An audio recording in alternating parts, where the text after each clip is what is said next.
every day hundreds of men coming in on these dinghies from France. We will blame the Jews because they are ruining our country. Go forward now to this country. We are now blaming migrants. A certain Adolf Hitler was elected. Absolute derangement. Their arguments have no leg to stand on. Is there a war in Algeria? Is there a war in Morocco? So good. So good. I've never seen... I love her. We have a migrant crisis, which is just full steam ahead. And obviously our country is somewhat smaller than yours, so it's on a smaller scale. But we have every day hundreds of men coming in on these dinghies from France. We put them up in hotels. We give them a phone. We give them an allowance. We give them food. And it takes years to process them. And you can see here that pretty much, I don't know if I can even spot one woman. And every photo I see of these are the same. It's like all men. But naturally, they don't look French to me. It's the same thing in the US, right? Is that we have hoaxsters and the hyperliberals. They just, all they'll believe is these people are fleeing the worst circumstances anyone can be in life, and their lives are at risk. We need to help them.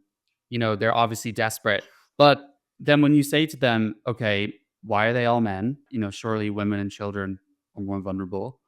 When you say to them, they all paid smugglers thousands to be able to get this journey, which is kind of odd, right? If they're fleeing war and they had to abandon everything. And then they've also traveled all through mainland Europe to get to France, specifically to come to the UK. And that is because our system, what we give these people, is really good in comparison.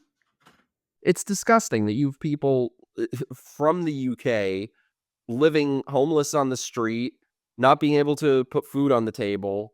And it's the same thing that's been happening here. While, you know, anyone unvetted, you have no idea who they are, no idea if they're dangerous, no idea anything about them, and just put them up on hotels and give them credit cards. And it's insane. They will put these men into what they'll basically announce to the town, okay, this hotel is now being used for migrants. So the hotel basically shuts. And then this is a business, right? Because the owners of those hotels they basically earn more money from this than they would if people were just able to come and stay. And some of these places are next to literally a girls' school. And then naturally you have all these parents that are really concerned. But all anyone in London has to say about it, I don't feel the impacts of this personally, except obviously in my tax bill. It's so easy for people just to write it off and say they're just bigots. But they're just so out of touch, I feel. Oh, yeah. And it's funny how in this election, Democrats have had to try to step back a little bit from their position on illegal immigration, but they enabled and supported this every step of the way. Kamala Harris was on record in 2020 saying that we should decriminalize border crossings. Like, this is what they have wanted every step of the way. Now that people are waking up to it and seeing what's happening, they're trying to backtrack and go, oh, well, we all want to stop illegal immigration. Bull fucking ass shit. Yeah, they kind of backtracked in the last few months. It's so, it's so weird is that even just a few years ago, having borders was not a controversial thing, you know? Yeah. But that's why I think it's very deliberate on their part that they all get on the same page and they all start pushing one thing. Mm-hmm. There is a kind of far left movement that are very pro no borders. And I find that terrifying. If they start to make kids believe like this is what we need, that is just not going to work. And it goes to show how much groupthink is involved in their entire ideology, because what happened to the patriarchy and feminism and all this shit that they were preaching before, but now they want to import the real patriarchy. Mm-hmm. Here's some comments on the crisis. So we have this show in the UK on the BBC, and you're probably aware of the BBC. I'll just explain. They're a broadcasting company, but they're publicly owned, so basically paid by the taxpayer. So they're supposed to be impartial, but kind of like MSNBC and CNN, lots of people are boycotting them because they've been very more left-leaning in terms of what the type of stuff they cover and the type of people they platform. But we have every week this show called Question Time where they go to a town in the UK and people come from different political persuasions, at least it's supposed to be. Sometimes the audience is a bit more one way, and they can ask questions, and on the panel they have politicians or journalists and stuff. They have different people. Oh, I love that show. I've seen that. Oh, you've seen it? Amazing. Yeah. Or So clips of it, I mean. yeah, so this week they had a question about immigration, and Nigel Farage was there. The point is, if people come legally and they work, that's fine. If people come because they're genuinely refugees, we've always opened our doors as a country more than anybody in the world, historically, to that. So can I say, so you don't agree with the woman here in the red jacket? Tens of thousands of undocumented young males crossing the English Channel are not refugees in any classic sense of the word. And my fear is, since the time of the last Labour government, the European Court has become more activist. We must deport people who are not refugees, who come to Britain illegally. Is only fair and We've reasonable increased the number of So can I just... Like, this is our MAGA movement, is the Reform Party, because him and Trump are really close friends. They're gaining so much stride. Like, they're kind of trying to call out all the same stuff that you guys were. So I have high hopes for them. But then here's two takes on the illegal migrant dilemma, and I want to see what you think. Recently, I went to the Holocaust Centre just outside of Newark, and it was a real wake-up call, because in the Germany in the 1930s, they were suffering economic difficulties because of the reparations of the First World War. And these people were desperate and was looking for something to improve their life. And somebody would say, look, the problem with our society is the Jews. That's what's causing the problem. We will blame the Jews because they are ruining our country. Go forward now to this country. We are now blaming migrants. We are blaming immigrants for the ways in which our society is run. Migrants, illegal or legal, they weren't responsible for austerity. That was the Conservative government. Migrants and illegals were not responsible for Brexit. Migrants were not responsible for Liz Truss's failure as leadership. And don't forget, because those populist policies in the 30s, a certain Adolf Hitler was elected. And if we follow the same rhetoric, the same blaming of migrants, we will go in the same way. And the future of that path is very, very bleak. Absolute derangement. Their arguments have no leg to stand on, so they have to go to Hitler. Also, how is telling people you can't be in the country illegally the same as exterminating people? Yeah, and we have this, they always say the same thing, right? Because we criticize the immigration policy. So even our legal migration has been way too high. We can't, I mean, we have like crippling public services. We have years of waiting lists to see doctors. We have not enough homes to house people. And then when you just simply say to someone, last year we increased our population by 1 million, which is just unprecedented. It's in the 2000s, it was in the tens of thousands a year. And when you just say, like, it's not about, you know, how nice these people are or whatever, we need to be able to cope with the demand. They're like, oh my God, you blame migrants for all our problems. And there's nothing you can say to these people. They love when their views don't affect them. The moment that it were to affect this man, you'd see how fast he'd want to close the border. So if you really believe in open borders and anyone can come in, open borders start at home. So how about leave your door unlocked at night, leave your door wide open, and anyone can just walk right into your house and make themselves at home. And maybe of the people who were to do that, 1 or 2 would be very nice people, but how many wouldn't be? And how many of them shouldn't be there in the first place? They would never do that, of course, because they don't practice what they preach and their words mean nothing. To not have said it better. I think that's always a really good analogy, is you need to kind of dumb down these people's arguments. So you need to kind of scale everything down. Yeah.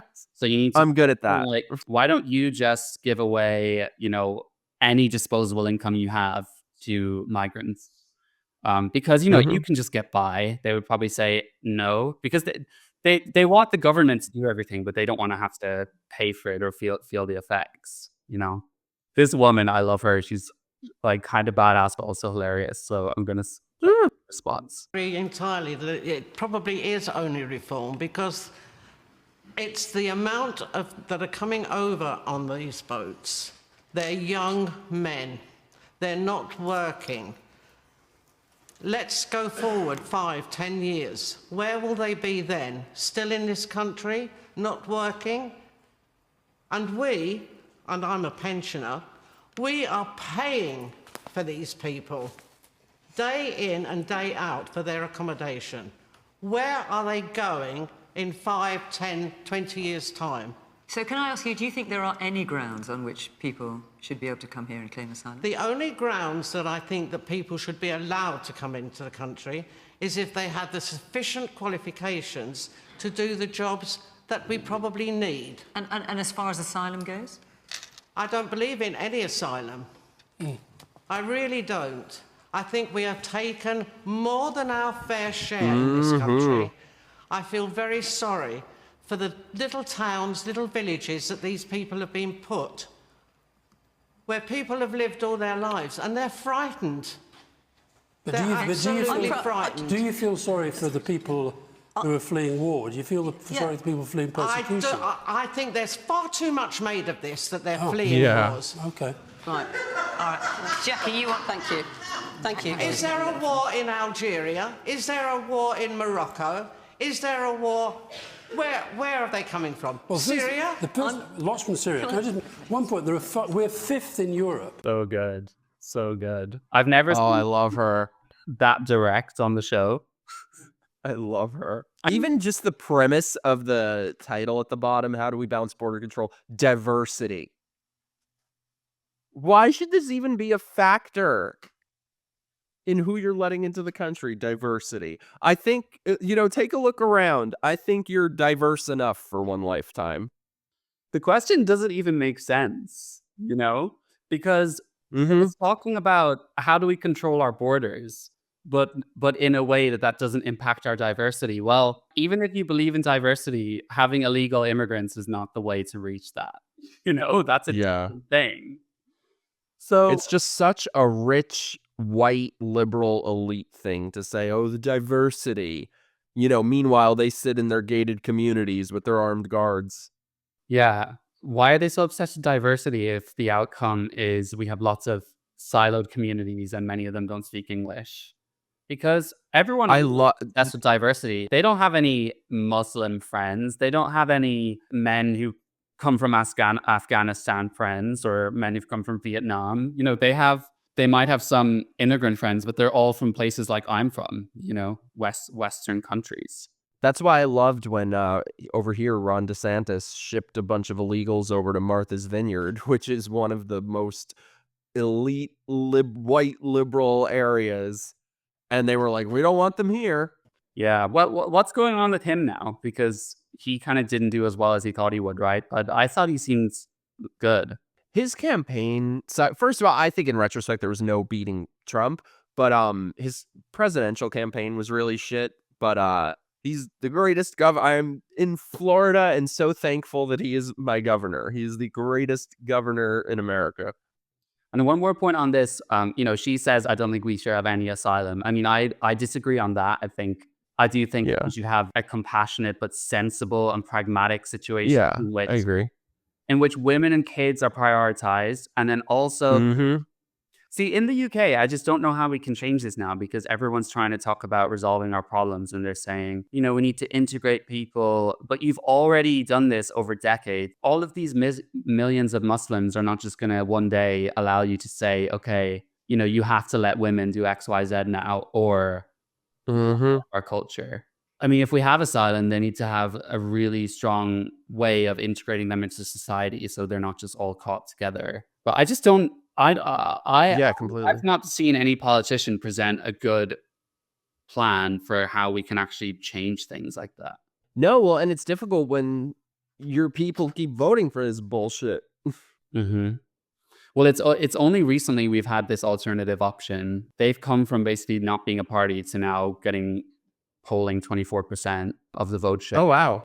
Because we were always the two parties, right? But we haven't had anyone from one of those parties rise above the bullshit. Everyone's just been establishment. Yeah, hopefully people just get sick enough of it like they did here I mean, this was 100% going to be us. It has been the last 4 years, but that's what I was saying. Even if Trump were to get into office and do nothing, it at least stops the bleeding.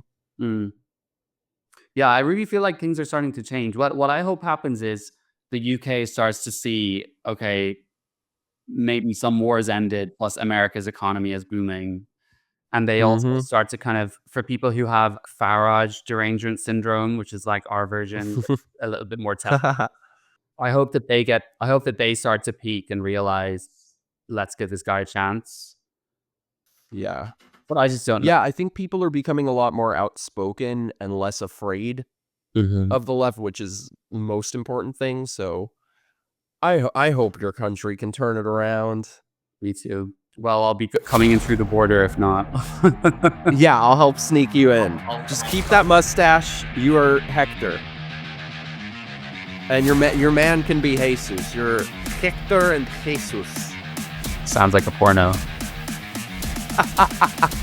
Well, if this doesn't work out, there's always OnlyFans.